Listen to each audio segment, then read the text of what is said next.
Once again, folks, thank you so very much for tuning into the Sanjubaba show. Really appreciate that, and thanks for your comments and your suggestions and your phone calls. I hope you've enjoyed the last program that we had, and as I told you earlier, this month is a very packed month with the politicians. Elections are coming close. 4th of November, do not forget to vote. We all need your vote. We all need your support because of you, the candidates that we have in the studios. They will have an opportunity either to lead the city, the state, or the county, or the state. But we want you to go and vote. Today, folks, once again, I'm very, very privileged and honored to have another great politicians coming up in the future for us. And we're looking forward to him. A very young, very energetic, and very exciting person, Matt Bloxham. Matt, thank you so very much for making the studios. Thanks for having me. Correct me with your last name. Bloxham. Bloxham. So, folks, Matt Bloxham. Yep. So, thank you so much for making it today. Really appreciate that, Matt. Absolutely. It's my honor to be here. Thank you. It's especially on the Sanju show. Thank you so much. You know, Matt, I've seen you in the community for the last year and a half, 2 years. You've been involved in the community very closely. And little did I know that you would come up with this decision of running for an office as state rep. What gives you that idea, that thought? I know it is a huge achievement for someone to be an ISU, Idaho State University president, twice in a row. Twice in a row. Let's talk about that first. Okay. How did that happen? Well, I mean, it was a huge surprise to me too. Honestly, when the seat opened up, Carolyn Moline, I'll answer your first question. Carolyn Moline decided to retire, and I'd like to thank her for her service first. I mean, Carolyn was with the legislature for quite some time, and she accomplished a lot of great things for Idaho. So a big thank you to Carolyn Moline for your service to the state of Idaho. But if you would have asked me 5 years ago, never in a million years would I have thought this is what I was going to be doing. In fact, if you would have asked me 5 years ago, or told me, Matt, you're going to be the student body president at Idaho State 2 years in a row, I would have just laughed, and there's no way. But it's a really, I don't know how it all happened. It just, I was a student on campus. I don't know how much background story you want, but just a little bit, yeah. A nursing student. I got elected to the student senate, and had an opportunity to represent the students with a health insurance policy provider, and changed my perspective on life in general. Really, that one meeting changed my perspective on life. I switched my major the next semester to healthcare administration. Eventually ended up running for president, lost a couple times, as vice president, ran for president, and that was successful. And really, during that time, that 2 years as student body president, I just started creating a laundry list of all of the things that I saw going on in local and state level, that I'm just thinking to myself, man, if we could change that, Pocatello, we could be putting ourselves on the map, really putting ourselves on the map as a progressive city, doing a lot of great things. And while I was student body president, I had the opportunity to go to State Board of Education meetings every other month for 2 years. And it was also my goal while I was the president to better connect the university to the community. So we recently started, I think this was our 5th year of Communiversity. Welcome back Orange and Black in the fall, and celebrate Idaho State in the spring.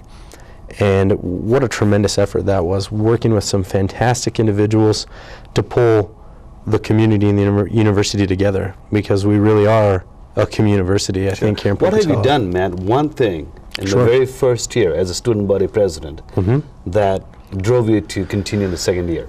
The first year, I wanted to increase transparency and accountability from the student government to the community, to the faculty, to the staff, to the administration, and more than anything, to the students. The students were paying their fees, and I wanted to be able to show, look, this is what's happening with your student fee money, and I believe that there's something we can do to control the increasing rise of tuition costs. So the first year, we held tuition to a very, very low increase, And that was so I decided to run on that again and continue those initiatives for the second year. And the second year, we were able to achieve the lowest percentage tuition increase at ISU that we've seen in 24 years. So what is the tuition fee right now for the locals? Locally, I believe it's about $3,200 a semester for in-state undergraduate tuition. And when I started, it was much less. Tuition went up during my time at ISU, and granted I was at ISU Sure. much longer than most students, Sure. but went up more than 110%. And so that's really what led, these decisions, these sort of things is what led me to even consider running for a county or state position. And So you have been struggling and working on this issue for quite some time, and I've seen a lot of students locally who really would like to go to college. Yeah. There are tons of students over here locally who really would dream to go to college tomorrow, but either their parents were not being able to because of certain situation that they're not being able to pay the fees, or come up with the however you call it, the student coverage, you can say, on a semester basis. So is there a program as a student president that you guys have formed for families like them, that you could give them an opportunity to come to college? Do we have some kind of a program like that where we can reduce the fees and still give them an opportunity to come to college? specifically through ASISU, we offer what's called the ASISU scholarship. I'm no longer with ASISU, Sure. but they offer an ASISU scholarship that this year actually we started it a couple years ago, and now they finally got it through. They're working on reforming it to create a more needs-based scholarship rather than straight academic-based. But more importantly, there are all sorts of programs, especially in the state of Idaho, that are education-based to, it's called, I think it's called 6 and 4. So you can complete 6 years of school in 4 years. And that's for high school students who want to go on. And the state of Idaho is providing $65 credits, which is much, much cheaper than what you would pay as if you were a normal college student. So if you start early, you have a tremendous opportunity to get ahead in high school in Idaho universities.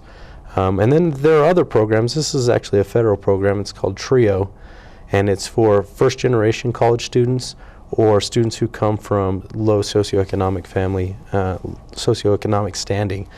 And that program is phenomenal. I was a first-generation college student, come from a lower class or low middle class family. Sure. You know, we weren't wealthy by any means. And if I had known about this program, it would have changed the first 3 or 4 years of my college experience drastically. I would have gotten involved much sooner. And those students who do get involved in high school, especially high school and early in college, you know, they're more likely to graduate. They have higher GPAs. They experience lower tuition, or not lower tuition, but lower student loan rates, because they're more on top of their game. Sure. They know what scholarships are available. You'll be running for the state rep very soon. The elections are coming up on the 4th of November, Matt. Let's change gears a little bit over here. And you will be shouldering a lot more responsibilities in the community, in the state, and the county. Now, you have been involved with the education system for quite some time. What is your take about our education system over here as a district, over here, the District 21? What is your take on that District 21? What do you think district could change a little bit, or are they in a position where they say, okay, well, this is all what we can do for our students, and this is all what we can do for our teachers? Sure. Is there room to do better or change? If there is, what would you do? Well, of course. I think I really need to, again, commend Mary Wagner and all of our educators here in School District 25. They do a fantastic job. And they're dealt a lot of difficult hands. They have to do with very little in my opinion, would require much more. So there's always room for improvement. There's always a budget crunch over there. There's always a budget crunch. Why? And that's I don't think that matters what industry you're in, whether it's corrections or education or Department of Transportation, higher ed, K-12, there's always a budget crunch. And I think that's just because there's only so much money in the pot to go around. We all wish there were more, but on the other hand, as a small business owner, you don't want to pay more. The property owners don't want to pay more. Small business owners don't want higher tax rates. The citizens of Idaho don't prefer to have higher sales tax rates, but there's a limited source of revenue, and we have to do the best we can with what we've got. That said, I personally feel that education starts in the home. And I think here in this local school district, again, as a state representative for Pocatello, it's not my intention at all to go to Boise and mandate how the districts should run their operation. I prefer that those decisions are made locally. What works for District 25 may not work in Idaho Falls or in Blackfoot. So those decisions need to happen locally. And I think most of our educators and I think our administrators here in District 25 understand that education starts in the home. And the more they can help educate parents, the better off we'll be, right? Sure. What about our teachers? Our teachers are not paid enough. Correct. And you know it very well. Correct. I know it very well. Yeah. And they are the foundation of our tomorrow students. Because of them, we are looking forward in a clear vision, a picture that yes, our kids, where we are sending, we are getting 100% out of it. True. We are so grateful to our teachers that they give 100% to our students. You know, they have done so much for our students. Mm-hmm. So what are you going to do about this? How can we bring in something that could satisfy the teachers or give them some kind of excitement to get up in the morning to go to work? Well, I think that's the great thing about our teachers already. I think for the most part, even despite their low salary, they're excited to get up and go to work. Absolutely. And bless their hearts for it. Sure. I mean, I don't know that I could be a teacher. Mm-hmm. But it's funny that you bring that up because I remember being in the 6th or 7th grade, and of course we all idolized our favorite sports athletes or movie stars, and we looked at those people and I asked my mom, I said, well, why does X or Y or Z sports athlete, why do they get paid so much money? And they have very little impact on my life. But my favorite teacher at the time was Mr. Wilson. And why does Mr. Wilson only make like $30,000 a year? He's impacting my life way more than Michael Jordan. And, you know, of course I want to be a great basketball player. Sure. I said society has a problem. If we could swap those two things, I think our country would be in a much better situation. So the governor's task force, he assembled an education task force, and they had been meeting. I believe there were 31 people on that committee, and they finalized their report and made their report to the governor in early August. And that report entails some details, and there's a lot of details to that report. Mm-hmm. But one of the things it calls for is an increase in minimum salary for teachers, up to about $40,000 starting pay. That's a step in the right direction. How we're going to fund it is the next issue, and I believe that's going to be a majority of the conversation that happens in this coming legislative session. So very recently I found out that, okay, we have enough computers that would work in the school district. Mm-hmm. But I heard that about 6-7 months back, 8 months back, all the computer systems were upgraded or brought in with the brand new computers. Teachers themselves told me that we didn't require a new computer. I would have rather got a little hike on my salary. What's your take on that? Do we really need to see that yes, technology needs to be compatible, Mm-hmm. but do we need to put in new technology when our teachers are looking for a pat on the back? So Financially. sure. And that's an interesting question, and one that we've debated for a while, right? So my stance is that my dad has always said, if it's not broken, don't fix it. Right. Now, I don't think that means that we should let things fall into deterioration or get to the point where we have an emergent state. For example, at ISU, we have over $400 million in deferred maintenance. we could have prevented that by building newer buildings sooner rather than letting our current buildings fall into disrepair. So, I mean, in education, I think, especially in today's day and age, technology is crucial. When I first started, again, at university, I agree with that. I took very little, if Sure. probably no online courses. Now, to complete my education, I've taken several. And I think that trend is only going to continue. So the earlier we start with children, and particularly educators, teaching educators how to use technology, and then they can in turn teach the children. Sure. Technology is an important piece of what you're going to be doing in the future, and it's going to be a very critical piece of when you go on to college, how you're going to get your degree. But they have it, and it's working okay. Do you need to upgrade them? Do you need to bring in new ones? And like I said, if it's not broken, don't fix it. Okay. The lottery system, they say in Malad, we have almost about 60 to 70% lottery goes, people they buy and sell over there, whatever happens over there. Our school district needs that funding. Yep. I come to find out that most of that funding which we generate in Malad goes towards the Utah school district. Why so?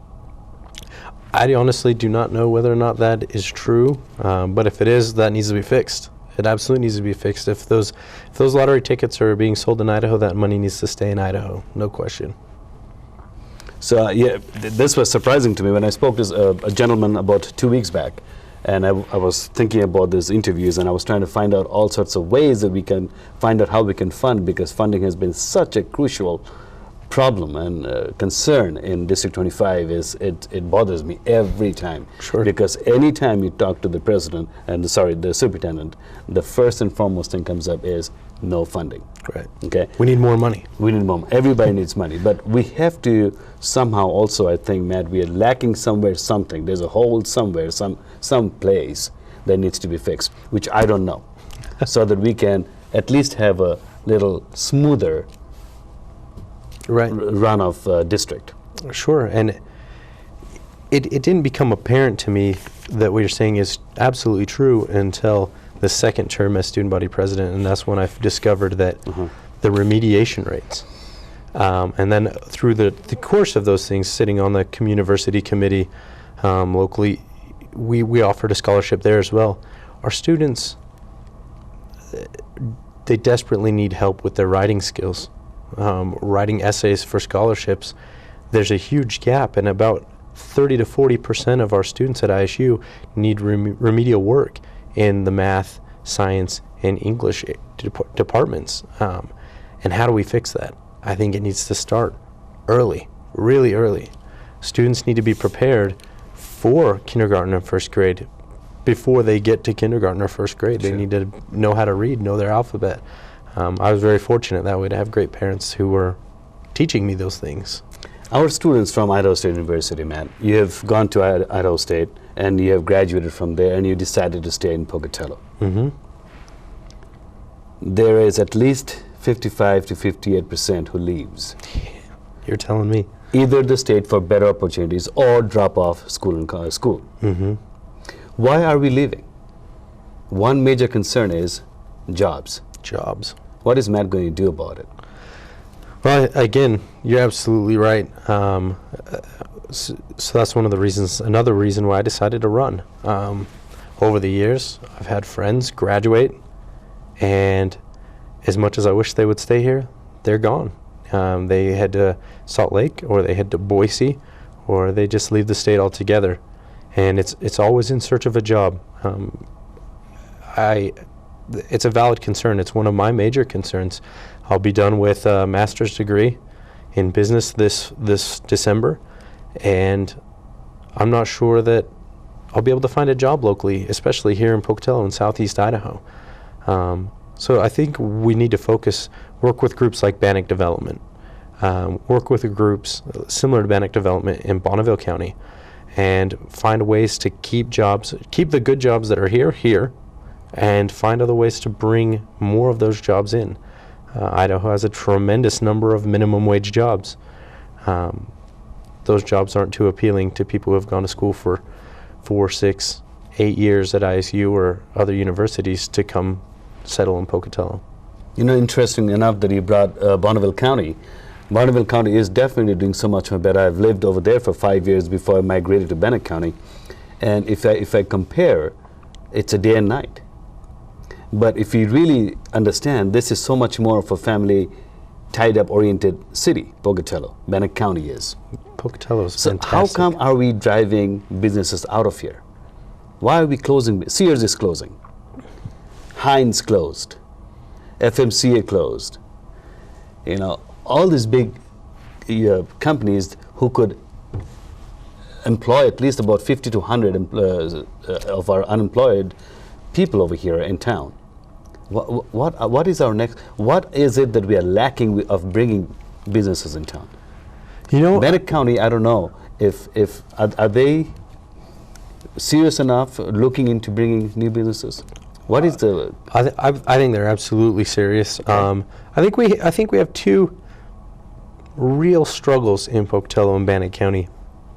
The first of those was you mentioned companies leaving or downsizing or shifting location. Union Pacific leaving Pocatello really impacted our economy Absolutely. here. Likewise, FMC. But I think on the other hand, we are experiencing some growth.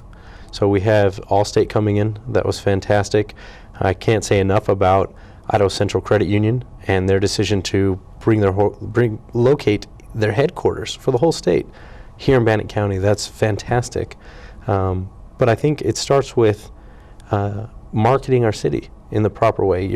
I couldn't agree more with you that Pocatello is a family-friendly city. It's absolutely gorgeous. Anywhere you look in Pocatello, you're surrounded by mountains. Sure. But then, more importantly, Pocatello is an epicenter. We're right between Salt Lake, Jackson, Idaho Falls, and Boise. Why would you not choose Pocatello? And I think that's the message that when we're reaching out to try and recruit business, big corporations, that's the message that we need to be sending. Is Pocatello is a very family-friendly place. And again, this is a huge kudos to Portneuf Hospital and their healthcare foundation. Our wellness complex will be a tremendous draw for Southeast Idaho. And I can't wait. I'm really excited to see We're that. all very excited about that. I think if we market that particular sector itself in the entire country, I think we can attract a lot of businesses come towards this neighborhood. Absolutely. Would you agree? Right. I mean, you being you're no stranger to advertising, to marketing and promotion. I think we need to work a little bit better in Pocatello, in Idaho in general, to package what we have to offer. Uh-huh. If people knew what we had to offer, they would come. So what made Matt stay in Pocatello? If Matt doesn't win, if by any small chance Matt doesn't get the next position that he's running for, would Matt also leave Pocatello? We'll see what happens with the race. I'm confident. I'm feeling good about the race. But so I chose to stay for several reasons. I love hunting. I love fishing. I love Idaho, the outdoors environment. There's so much to do in Idaho. My family's here. My network of friends and family are also here in Pocatello. But it's all about job, right? I'm one of those students who struggled to pay for college, and I have a mountain of student loan debt. And if I'm unable to find a job in Idaho, that doesn't leave me with a whole lot of choice. I'll have to take a job elsewhere, whether it be Boise, Salt Lake, or outside the state. One thing that really bothers Matt, and that is the reason why he stood up to run for state rep. What is that? The biggest thing that bothers Matt Bloxham, the biggest thing I'd like to change, it's so obviously I'm very pro Idaho State, but I'm also, a lot of people don't realize, very, very pro Pocatello. It drives me absolutely crazy to see economic development in various cities across the state, while Pocatello and Southeast Idaho get left out of that equation, including Idaho State University. I believe there's a degree of inequity funding Boise State, U of I, and ISU. I think ISU isn't getting their fair share. I think Pocatello isn't getting their fair share. District 29 and District 28 and 29 here in Eastern Idaho. I think they need a strong voice, strong new leadership. Right. That's my campaign slogan, and I think that's why I stepped up to the plate and decided to throw my hat in the ring for this. What one thing would you change after taking over the office? The very first thing within 6 months. I think on day one, if I were to win this race on day one, I would walk in with the mindset that Pocatello is here. We're here. We've been here all along, and it's time for us to be equally represented. It'll be a fantastic opportunity to be able to sit down with the majority caucus and represent Pocatello. Who is Matt's mentor? What makes Matt wake up in the morning? What triggers you? What boosts you up? What gives you the drive to get up in the morning and say, yes, today is my day and I'm going to change something today?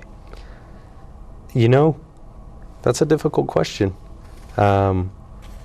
Probably, and this sounds so cliche and kind of cheesy, but my love for people. I really enjoy people. I operate better under pressure, and when I know that people are counting on me to do a job or to get a job done, that fuels me. Or on the other hand, when people tell me that something can't be done, I like to show them that I can. I think Pocatello needs a can-do attitude. There's a lot of things that can be done. There's a lot of things that we can improve, and it just takes someone with some leadership and who's willing to ruffle a little feathers and drive the initiative forward. So, what is your take on the community? Do you think the community trusts you, believes in you? They can feel that yes, we are getting a leader tomorrow who is going to do what he's saying. He is not another politician. What is your connection with the community in this county? You know, it's always hard, right? To your face, then everyone loves you. What they're saying when I'm not around is really, that's what polling is for, right? And we aren't doing any polls here locally, but I would say that they don't have any reason not to. I'm proven leadership. I represented almost 15,000 students at ISU twice, which has never been done before. I ask for the community's trust. Know you? I feel like they do. You're a member of the community. What would you say?